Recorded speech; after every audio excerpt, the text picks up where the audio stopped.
My dear students of class 6, you are most welcome in this class. My name is Dilip from DKD English. I hope all of you are very good. তোমাদের class 6 এর জন্য নতুন curriculum অনুযায়ী তোমরা হয়তো ভাবছো যে এখানে শেখার মতো তেমন কিছু নেই, আবার অনেকে ভাবছো যে এখানে শেখার মতো অনেক কিছু আছে। অনেক কিছু আছে, তবে কথা হচ্ছে সেগুলো যারা মনোযোগ দিয়ে শিখতে চাও তাদের জন্য। তোমরা যদি শুধুমাত্র ইউটিউব দেখে দেখে তোমাদের প্রশ্নের উত্তরগুলো বা প্রশ্নের সলিউশন গুলো লিখে দাও খাতায় কিংবা বইতে, শুধু লিখে লিখে খাতা ভরাট করে দাও, তাহলে হয়তো তেমন কিছু শেখা হবে। আসলে তোমাদের জন্য বইগুলো এমন ভাবে তৈরি করা হয়েছে, বিশেষ করে আমি যে সাবজেক্টটা পড়াচ্ছি বা তোমাদের জন্য নিচ্ছি, তোমাদেরকে বুঝিয়ে দিচ্ছি, সেটা হচ্ছে ইংলিশ। তো ইংলিশের ব্যাপারটা কিরকম সেটা আমি এখানে পুরোপুরি হয়তো বুঝিয়ে বলতে পারবো না। আমি প্রত্যেকটা চ্যাপ্টারে যা যা আছে, প্রত্যেকটা পেজে যা যা জিনিসগুলো আছে, সেগুলো প্রত্যেকটা জিনিস আমি স্পেশালি টেকনিক্যালি শর্টকাট ওয়েতে এবং ইজি ওয়েতে তোমাদেরকে বুঝিয়ে দেওয়ার চেষ্টা করছি। আর তোমরা যদি সেগুলো ইজি ভাবে বুঝে যাও বা তোমাদের মনে যদি পার্মানেন্টলি থেকে যাবে বলে মনে করো বা তোমাদের কাছে খুব সহজ লাগে, তাহলে তোমরা আমার সাথে থেকে শিখতে পারো। তো এর জন্য কি করতে হবে? এর জন্য তোমাকে চ্যানেলটা সাবস্ক্রাইব করে আমার সঙ্গে থেকে শিখতে হবে, ঠিক আছে? আর দেখো, আজকের লেসনে যা রয়েছে সেটা হচ্ছে কি, তোমাদের ক্লাস 6 এর জন্য চ্যাপ্টার বলো কিংবা অ্যাক্টিভিটি বলো, এটা হচ্ছে 5, পেজ নাম্বার 38। এক্সপেরিয়েন্স বলো কিংবা টাইটেল বলো, সেটা লেখা আছে টুগেদার ইন এ ফ্যামিলি। এই চ্যাপ্টার থেকে আমি যে জিনিসগুলো আজকে আলোচনা করছি সেটা হচ্ছে, আমি এক্সপ্লেনেশন নাম দিয়েছি, ব্যাখ্যাটা বা যে বর্ণনাগুলো আমি তোমাদেরকে শেখাতে যাচ্ছি বা তোমাদেরকে যে জিনিসগুলো শেখাতে যাচ্ছি সেটা হচ্ছে ভোকাবুলারি, সিনোনিম, সেন্টেন্স মেকিং। তো তোমরা হয়তো এই চ্যাপ্টারে, এই ইউনিট 5 এর বা চ্যাপ্টার 5 এর শেষের দিকে গিয়ে দেখবে কি, শেষে তোমাদের পেজগুলোতে প্রথমে হয়তো এই চ্যাপ্টারের প্রথমে ভোকাবুলারি নামে একটা জিনিস আছে, ভোকাবুলারিস এভাবে আছে। তো ভোকাবুলারিসে যে শব্দগুলো তোমরা দেখতে পাবে সেগুলো হয়তো বই শেষের দিকে ভোকাবুলারি বা ওয়ার্ডস, সিনোনিম, সেন্টেন্স মেকিং এই ধরনের দেয়া আছে। আমি চেষ্টা করছি জিনিসগুলোকে কিভাবে সহজভাবে তোমার বোধগম্য করে তোলা যায় বা তুমি কিভাবে সহজভাবে বুঝতে পারো। ওখানে দেখবে কি যে ওয়ার্ড দেওয়া আছে, পাশাপাশি বাংলা মিনিং দেওয়া আছে, বাংলা মিনিং এর পাশাপাশি সিনোনিম দেওয়া আছে, এবং একটা সেন্টেন্স তোমার জন্য তৈরি করে দেওয়া আছে, বাকি সেন্টেন্স তোমাকে করতে হবে। তো এই জিনিসগুলো যে পড়তে হবে কিভাবে সহজভাবে করা যায়, কিভাবে করলে তোমার খুব বেশি মনে থাকবে বা সহজে তুমি পারমানেন্টলি মনে রাখতে পারবে, আমি সেই জিনিসটা শিখে দেওয়ার চেষ্টা করছি। আর এর জন্য কি দরকার হবে? এর জন্য দরকার হবে তোমার মনোযোগ, ধৈর্য, দুইটা মিলে তুমি হয়তো একটু সামনে এগিয়ে যেতে পারবে। ঠিক আছে, তাহলে চলো দেখি আমরা কিভাবে ইজিলি শর্টকাট ওয়েতে এগুলো করতে পারি। ঠিক আছে, এখন তোমাদের এই ক্লাসে রয়েছে ছোট্ট একটা ক্লাস। এবার আমি প্রতিটা জিনিস পার্ট করে বা আলাদা আলাদা করে প্রতিটা পেজে যেসব সমস্যাগুলো আছে প্রতিটা সমস্যা সম্পর্কে ডিটেলস অর্থাৎ বিস্তারিতভাবে আলোচনা করার চেষ্টা করছি, যাতে করে তোমরা যদি রেগুলার ক্লাসগুলো করো অর্থাৎ রেগুলার ভিডিওগুলো দেখো, তাহলে সেই অল্প অল্প করে তোমার পুরো জিনিসটা শেখা হয়ে যাবে এবং জিনিসটা খুব ভালো করে শেখা। এখন যেটা করাচ্ছি সেটা কি, ক্লাস 6 এর অ্যাক্টিভিটি 5 পেজ 38 এর এটা টাইটেল হচ্ছে কি, টাইটেল হচ্ছে together we are A family. ঠিক আছে, আমরা এখন তো একটু পরিবার। এখানে যে জিনিসগুলো আলোচনা করছে সেটা দেখো, পেজের শুরুতেই অর্থাৎ যেটা অ্যাক্টিভিটি বা চ্যাপ্টারের শুরুতে দেয়া আছে new vocabularies, homework, usually, prepare, responsibility, for example, express, whenever, solve, encourage, listen to, attentively, read, describe, feed, mopping। অর্থাৎ এই যে তুমি চ্যাপ্টারটা পড়বে together we are in a family. তোমাদের ক্লাস 6 এর জন্য এই অধ্যায়ের মধ্যে বা এই চ্যাপ্টারের মধ্যে যে যে নতুন শব্দগুলো তোমার কাছে আসতে পারে, তো তোমার মনে হতে পারে, সেগুলো এখানে দিয়ে দেওয়া হয়েছে। বা এই শব্দগুলো সম্পর্কে প্রথমে জেনে নেওয়া খুবই জরুরি। এই শব্দগুলো যদি তুমি প্রথমে না শিখো, তাহলে এই চ্যাপ্টারের ভিতর যে যে জিনিসগুলো আছে, যে লাইনগুলো আছে, হয়তো এই শব্দগুলো না জানার কারণে সেই লাইনগুলোর অর্থ তুমি বুঝতে পারবে না। আবার এইসব শব্দের উপর ভিত্তি করে তোমাকে কি করতে হতে পারে, দেখো এখানে তোমার বইয়ের শেষে একই অধ্যায়ের উপর অর্থাৎ অ্যাক্টিভিটি 5 এর উপর বইয়ের শেষে কতগুলো ভোকাবুলারি দেয়া আছে বা এরকম দেয়া আছে ওয়ার্ডস মিনিং এভাবে না, এটা হচ্ছে আমার দেয়া, অর্থাৎ তুমি কিভাবে মিনিং গুলো আগে শিখবে।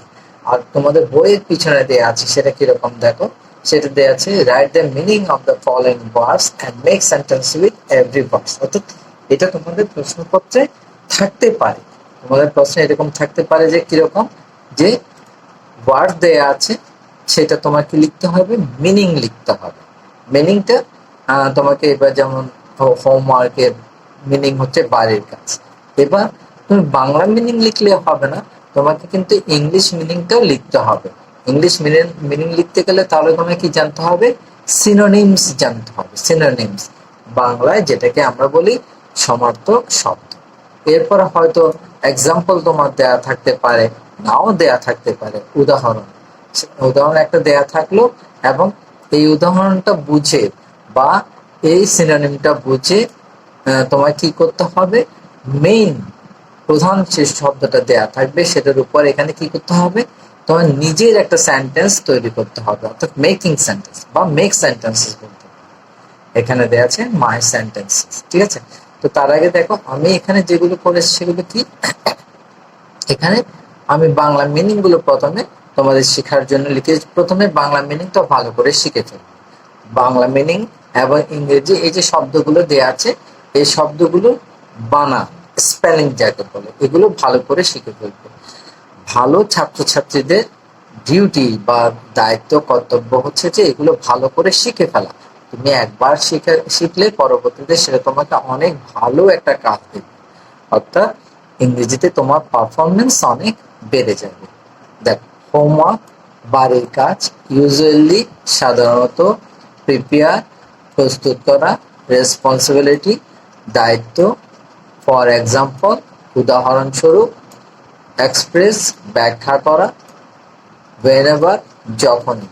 তো এটার ওয়ার্ডস কি, সলভ সমাধান করা, এনকারেজ উৎসাহিত করা, লিসেন টু শোনা, অ্যাটেন্টিভলি মনোযোগ সহকারে, গ্রিড গরাদ বা গ্রিড, ডেসক্রাইব বর্ণনা করা, ফিড খাওয়ানো, আর মপিং শেষ করছে বা মোছা। এগুলো হচ্ছে বাংলা মিনিং। প্রথম দিকে তুমি যখন এটা শিখে ফেলবে, এরপরে বই শেষে যেরকম দেয়া আছে এইভাবে তোমাকে সেন্টেন্স গুলো তৈরি করতে হবে, অর্থাৎ তুমি তোমার মতো করে করবে। একেবারে তোমার বন্ধু যা করছে যে বা বইতে তুমি গাইড বইতে যেরকম পাচ্ছ সেরকম করবে এমন কোনো কথা নেই। তুমি তোমার সেন্টেন্সটাকে তোমার মনের মতো করে নেবে, যত পারো সেটাকে ইজি করে নেবে। ইজি করে শিখতে শিখতে এক সময় জিনিসটা তোমার কাছে এমন ভালো করে শেখা হয়ে যাবে যে পরবর্তীতে তোমার আরেকটু ভালো করে লিখতে ইচ্ছে করবে। আর তখনই তুমি ব্যবহার করতে পারো কিছু স্ট্যান্ডার্ড ওয়ার্ড বা স্ট্যান্ডার্ড সেন্টেন্স। ওকে, দেখো বাড়ির কাজ, হোমওয়ার্ক বাড়ির কাজ, এটা ইংলিশ মিনিং হচ্ছে এক্সারসাইজ। এক্সাম্পল সেন্টেন্স দেয়া আছে, লেটস ডু আওয়ার হোমওয়ার্ক। আমার সেন্টেন্স কি, আমার সেন্টেন্স হচ্ছে I do my homework regularly. একদম ইজি, একদম সহজভাবে সেটা লিখবে। এরপরে কি, ইউজুয়ালি সাধারণত, generally, usually I go to bed at 10 PM। এটা এক্সাম্পল সেন্টেন্সে দেয়া আছে। আমি কি লিখেছি বা তুমি যেটা লিখতে পারো সেটা কি, usually I get up early in the morning. এখানে রাত্রে ঘুমাতে যাওয়ার কথা বলা হয়েছে, আমি এখানে ঘুম থেকে উঠার কথা বলছি, ঠিক আছে। I get up early in the morning সেন্টেন্সটা খুবই সোজা, আর এরকম শিখলে আসলে তুমি কখনো ভুলবে না। শুধু একটা জিনিস খেলা হবে, শুধু দেখে দেখে লিখলে হবে না, জিনিসগুলো শিখতে হবে অবশ্যই। প্রিপেয়ার, প্রস্তুত করা। মেক, হি প্রিপেয়ারস হিজ ফুড এভরি ডে। এটা এক্সাম্পলে দেয়া আছে। আমরা কি লিখতে পারি বা তুমি লিখতে পারো, মাই মাদার প্রিপেয়ার্স ব্রেকফাস্ট। আমার মা সকালের খাবার বা সকালের নাস্তা তৈরি করে। রেসপন্সিবিলিটি, দায়িত্ব, meaning duty. His responsibility was to look after the baby. তার দায়িত্ব হচ্ছে কি, শিশুকে যত্ন নেওয়া বা শিশুর যত্ন নেওয়া, দেখাশোনা করা ইত্যাদি। তো আমি কি লিখেছি, responsibility is a great value, অর্থাৎ রেসপন্সিবিলিটি বা দায়িত্ব একটা বড় গুণ। ফর এক্সাম্পল, উদাহরণস্বরূপ। ফর ইনস্ট্যান্স, এটার মিনিং এখানে দেয়া আছে। For example, he is an honest man. উদাহরণস্বরূপ তিনি একজন সৎ লোক। আমি লিখেছি কি, for example I dislike tea, একদম সহজভাবে কি লিখেছি, উদাহরণস্বরূপ আমি চা অপছন্দ করি। I drink dislike, I dislike, sorry, for example I dislike tea. এরপরটা কি, এক্সপ্রেস, ব্যাখ্যা, reveal. He expressed his desire, সে তার ইচ্ছাটা প্রকাশ করল। এখানে কি লিখেছি, he expressed the matter clearly, সে ব্যাপারটি পরিষ্কারভাবে বর্ণনা করলো বা ব্যাখ্যা করলো। whenever, যখনই। every time, he always takes a bag whenever he leaves the house, অর্থাৎ সে যখনই বাড়ি ত্যাগ করে বা বাসা ত্যাগ করে তার সঙ্গে একটা ব্যাগ নেয় সবসময়। I go to village whenever I get time, অর্থাৎ আমি গ্রামে যাই যখন আমি সময় পাই। তুমি চাইলে এখানে I go to village home দিতে পারো, এরকম দিতে পারো, অথবা I visit my grandmother whenever I get time, এইভাবে লিখতে পারো, কোনো অসুবিধা নেই। অর্থাৎ তোমার কাছে যেটা সহজ মনে হয়, এতে করে তুমি নিজেও সেন্টেন্স তৈরি করা শিখবে। তবে লেখার পরে অবশ্যই বড় কাউকে দেখাবে, টিচারকে হোক, বড় ভাইকে হোক, বড় বোনকে হোক, অথবা মা বাবাকে হোক, কাউকে দেখাবে যাতে তোমার যে লেখাটা সেটা সত্য আছে কিনা বোঝা যায়। সলভ, সমাধান করা। Resolve, he can solve the problem, সে সমস্যার সমাধান করতে পারে বা সমস্যাটি সমাধান করতে পারে। I can solve the sum, আমি অঙ্কটি সমাধান করতে পারি। নেক্সট, এনকারেজ, উৎসাহিত করা, এটার মিনিং ইন্সপায়ার। এক্সাম্পল দেওয়া আছে, teacher should always encourage his or her students. আমি লিখেছি কি, I encourage my brother to study, অর্থাৎ আমি আমার ভাইকে পড়তে বা পড়াশোনা করতে উৎসাহিত করি। লিসেন টু, শোনো বা শোনো। হিয়ার, শোনো। Listen to others first then answer, বলছে কি, আগে অপরের কথা শোনো তারপরে উত্তর দাও। এবার আমি কি লিখেছি, we should listen to our teachers, অর্থাৎ আমাদের শিক্ষকের কথা শোনা উচিত। আর এটা হয় তুমি এটা লিখতে পারো, অথবা একদম ছোট করে এটা লিখতে পারো, লিসেন টু মি, আমার কথা শোনো, যে কোনো একটা, অর্থাৎ তোমার কাছে যেটা সহজ মনে হয় সেটাই লিখবে। অ্যাটেন্টিভলি, মনোযোগ সহকারে। কনসিডারেটলি, এটা কি দেয়া আছে, the student should listen to his or her teachers attentively. এখন আমি কি লিখেছি, we should listen to our teachers attentively, আমাদের উচিত আমাদের শিক্ষকের কথা কি মনোযোগ সহকারে শোনা। আবার সংক্ষেপে কি লেখা যায়, রিড অ্যাটেন্টিভলি, অর্থাৎ মনোযোগ দিয়ে পড়ো। রিড অ্যাটেন্টিভলি, একদম দুইটা শব্দের মাঝে এক সহজভাবে লেখা যায়। গ্রেড, গড়া বা grade. Frame, put your answer in the grid zero. এখন আমি কি লিখেছি বা তুমি কি লিখতে পারো, draw a grid for the sum, অর্থাৎ অঙ্কটি করার জন্য একটা গ্রিড। ডেসক্রাইব, বর্ণনা করা। ডিফাইন বা narrate, the boy describe the incident clearly, বালকটি সেই ব্যাপারটা বা ঘটনাটা পরিষ্কারভাবে বর্ণনা করেছিল।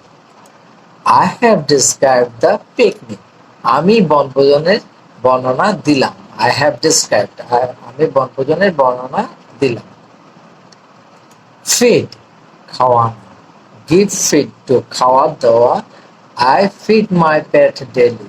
আমি আমার পোষা প্রাণীদের প্রতিদিন কি খাবার দিই বা খাওয়ার খাওয়া। এখানে এবার তোমার সেন্টেন্স কিরকম হতে পারে? The mother feeds her baby. অর্থাৎ মা তার শিশুকে খাওয়ান। মপিং, শেষ করছে বা মোছা। Neat and the cleaner mopped the floor, এটা হচ্ছে বইয়ের এক্সাম্পল দেয়া আছে সেটা। তুমি কি লিখতে পারো? I was mopping the kitchen last night. অর্থাৎ আমি গত রাত্রে কি করছিলাম? রান্নাঘর পরিষ্কার করছিলাম। হয়তো কোনো একটা সময়ের কথা বলা আছে, আমি ছোট করে লিখেছি আর তাই সেজন্য পরের বর্ণনাটা আর দিলাম না। তুমি চাইলে সে বর্ণনাটাও লিখতে পারো। ওকে, ফিনিশড।